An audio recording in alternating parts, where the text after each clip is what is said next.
Hello everyone, welcome back to the channel. This is Kaga. Well, I don't think I've given enough love to the Myoko, you know? Yeah, I know.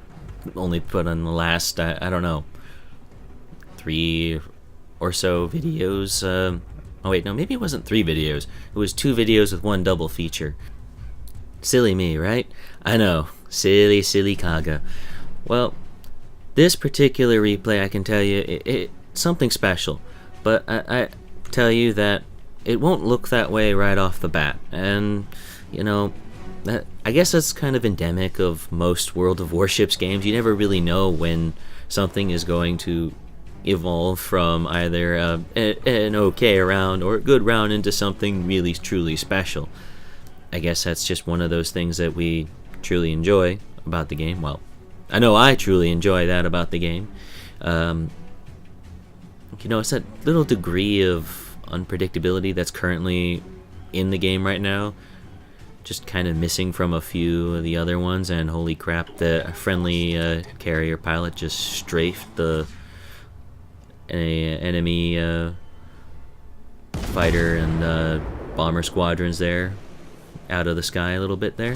Looks like only half of them survived. Okay, looks like he's going in to finish the job. But anyway, we're going to launch that float plane there, get up there, try to do what we can against these bombers and help him out, help the allies out. So, yeah, right now, sitting there going, how do I want to approach this? I'm spotted by these bombers. Those cruisers know I'm coming. How am I going to approach this? How am I going to approach this? And at this point, I'm also sitting there wondering, HE, what angle are they going to come at? In the end, I default to the HE because it'll do damage no matter what angle they're at, as long as I'm on target. And I'm also looking at the mini-map and going, carrier. Oh, carrier, what are you doing? As, the ally Kaiser is also trying to point out right there. So, under cover from this allied smoke screen, I can take my time and start pumping in shells into this, it looks like an enemy York? Yes, that looks like a York. Or, no, maybe it's a Hipper. Yeah, I think that's a Hipper. Hard to tell. But we're going to start loading into him with that HE because, you know, while he is a cruiser, he is narrow sight onto us. So let's make the best of our ammunition here. Guarantee some damage in there. Oh, wow, that's a pleasant surprise. First blood. Okay, we'll take that. We'll slow down to try to avoid this stock Amagi and try to make ourselves a little more unpredictable. Plant some lovely HE onto that Cleveland. We'll throw up our... Oh, what? We pick up that kill too. We'll throw up some of our AA defensive barrage capability to start chewing away on these enemy bombers who appear to be trying to harass our formation here. And they will pay every step of the way because that barrage is up. Okay, so nothing special, right? We're ahead on kills, but the enemy have 2 points held to our 1 point, and they're contesting the other point that we technically have, so we don't really get any gains off of that. So we need to hurry up and kill this destroyer, push him off, and oh, he obliges us so readily there. And let's start putting in some HE in his direction. Try to damage him as much as possible, because you know how destroyers are. They're the very fragile assassins. So let's go ahead and put him out of commission. And holy crap, that cruiser just YOLO'd in front of that battleship, and there's another destroyer. Anyone else having that sinking feeling right about now, with so many destroyers and battleships working together on the enemy front? I know I just critted that destroyer. I suspect it's an engine hit, but I'm not going to bank my ship on it, so I'm going to be as unpredictable as possible, and at the same time trying to get this enemy Nagato on fire as soon as possible. And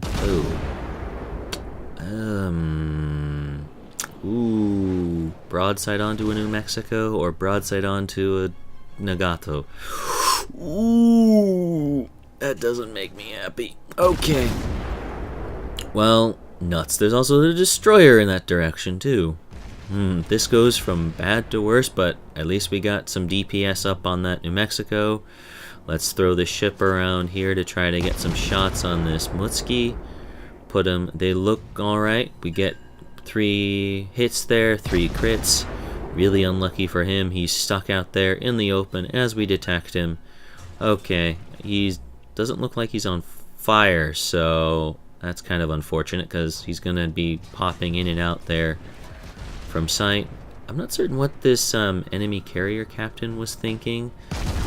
Maybe with the loss of our ranger, the enemy Hiryu thought he could be a little bit lazy, but he's driving his, or rather I should say directing his his plane squadrons past an AA equipped cruiser.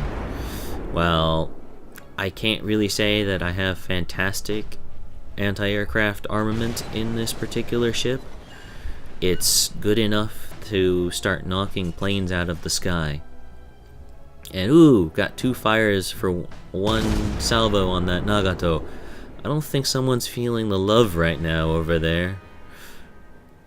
Although admittedly, I have to admit, oh, we got another one.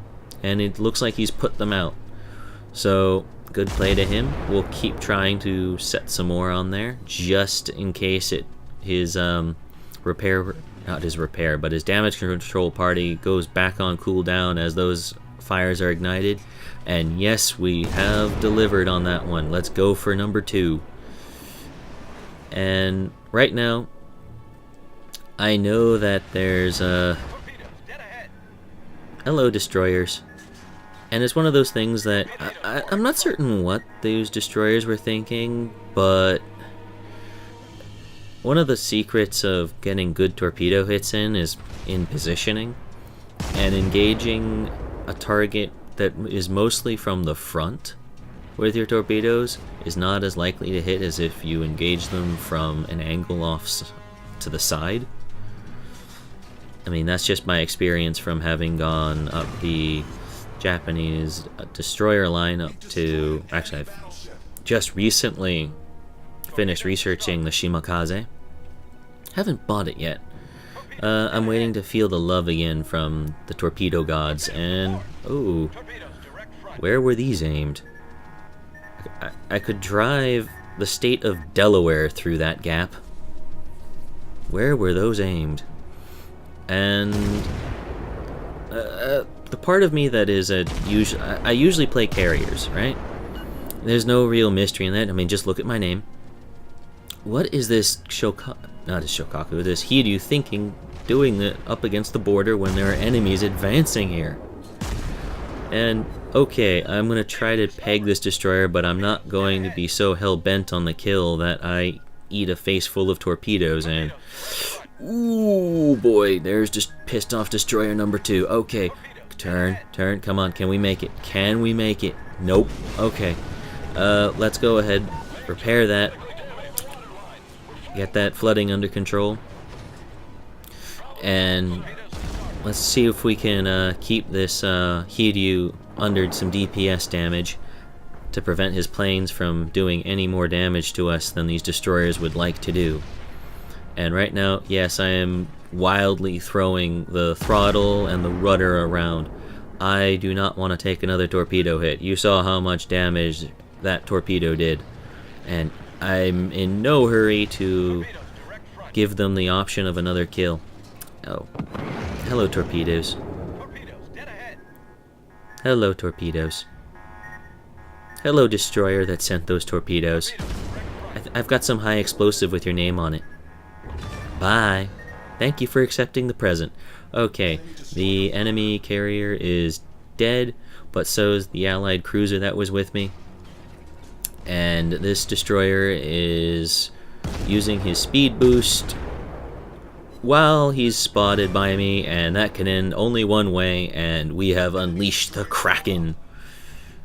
Oh, wow, that got up there quickly. Wow. And it's at this point in the proceedings where I actually note that the two destroyers that were trying to screen that, I guess you'd say they were trying to screen the retreat of that particular carrier, if you could call it a retreat. I guess it was a retreat. They were in a division together. Partly why they were positioned the way they were. They were trying to get that cross torpedo action with their targets, but it just didn't work out. I'm guessing. At least that's my guess here. So we're going to go ahead. We're going to advance a little bit.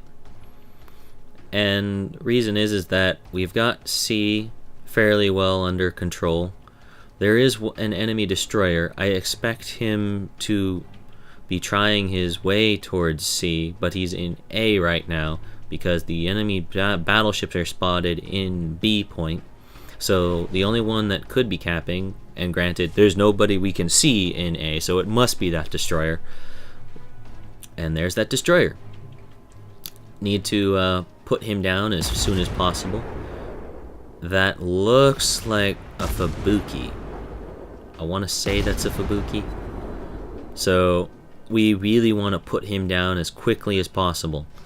Our battleships, which are not in the best position to counter him or his torpedoes, this would be a heavy blow if we let him out of this trap here.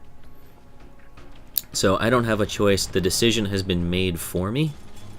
I have to advance no matter what. I need to move in there. I need to get myself between, at the very least, this Amagi and that Fubuki. Well, actually, maybe that's a Hatsuharu. I'm not certain. I'd have to double check. And you know what? Let me check that right now. And it is, in fact, a Fubuki. So that is a very lethal ship to lower tier battleships. Incredibly lethal. I loved my Fubuki in its ability to just dish out punishment with its 3x3 torpedo arrangement that could go either 10 or 15 kilometers. It is a fairly lethal little ship. So I am going to be trying my damnedest to put him under the waves and send him on a one-way trip to the bottom. Or in a more kind fashion, sending him on a one-way trip back to port. So he drops from sight. So I instantly start turning, and two things. One, I don't really want to take a hit from what appears to be a Colorado in the side, because that would wreck my day.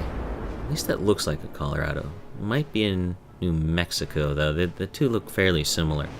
We'll see what guns it has. Nope, that's a Colorado. Okay. Oh. Nope. I need to kill that Fubuki now. He's back up in sight. He's screwed up. I need to punish that mistake. Whereas, one, the longer he stays alive, the more torpedoes come my way. And two, the longer he stays alive, the longer I have to fight off opponents on two fronts, and that means I cannot be well angled against this Colorado. And that Colorado can punish me heavily at this distance, so long as I give him the opportunity. So let me go ahead, get the ship turned. We'll keep doing this quite erratically, and just keep pummeling him with this endless stream of high explosive. Oh, we picked up that kill. There's number 7. That's right, kill number 7. It's a great result, right? So let's go ahead and start homing in on that final battleship, except, you know, we just finished the mission. Damn it. Okay, so we did fairly well that match. And you know what? This wasn't even some of the best results I've had. It was the best I've had when I had the replays enabled, so this is when you get that particular part of it. But, you know, a pretty good result all in all. Top of the team list in terms of experience. And, you know, 7 kills. Pretty good job there. You know what? I'm curious. What is the best you've been able to pull off in terms of the kills per match? Let me know in the comments. I'd love to know. If you have a particularly great game, send it to me. I'd love to put that up on the channel.